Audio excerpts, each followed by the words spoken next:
Eagle എന്ന് പറയുന്ന ക്യാരക്ടറുള്ള ഒരു വ്യക്തി എങ്ങനെയായിരിക്കും വർക്ക് ചെയ്യുന്നത് ചോദിച്ചു കഴിഞ്ഞാൽ അയാൾ കുറച്ചുകൂടെ ടാസ്കുകൾ ഫോക്കസ്ഡ് ആയിരിക്കും. അയാൾക്ക് താല്പര്യം പുതിയ പുതിയ ടാസ്കുകൾ കിട്ടുന്നതായിരിക്കും, അല്ലെങ്കിൽ പുതിയ പുതിയ ഗോളുകൾ അച്ചീവ് ചെയ്യുന്നതായിരിക്കും. അതുവഴി റിസൾട്ട് ഉണ്ടാവുന്നത് കാണുന്നതാണ് അയാൾക്ക് താല്പര്യം. അപ്പൊ പൊതുവെ ഈഗിൾസ് ടാസ്കുകൾ വരുന്നത് ഇഷ്ടമാണ്, ഒരു പ്രോബ്ലത്തിലേക്ക് പോകുന്ന ഇഷ്ടമാണ്, അതുവഴി ഒരു റിസൾട്ട് ഉണ്ടാവുന്നത് ഇഷ്ടമാണ്. അപ്പൊ ഈഗിൾ എന്ന് പറയുന്ന ക്യാരക്ടർ പൊതുവെ ബാക്കിയുള്ള എംപ്ലോയീസിനോട് സംസാരിക്കുമ്പോൾ നമുക്ക് കാണാൻ പറ്റും, ഇവര് ഡയറക്റ്റ് പോയിന്റിലേക്കായിരിക്കും കാര്യങ്ങൾ സംസാരിക്കുക.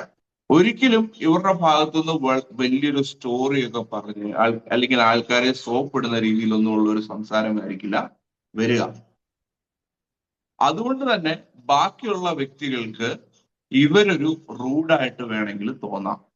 അത് ശരിക്കും ഇവരുടെ നേച്ചർ അതായതുകൊണ്ടാണ്. കാരണം ഇവർക്ക് ഒരിക്കലും എലാബറേറ്റ് ചെയ്ത് അവരെ സൂചിപ്പിക്കുന്ന രീതിയിലൊന്നും പറഞ്ഞ് ഫലിപ്പിക്കാൻ പറ്റില്ല. അവർക്കത് തോന്നില്ല. അവർക്കത് ചെയ്യാൻ അറിയാമെങ്കിൽ പോലും അവർക്കത് തോന്നില്ല. ഓക്കെ.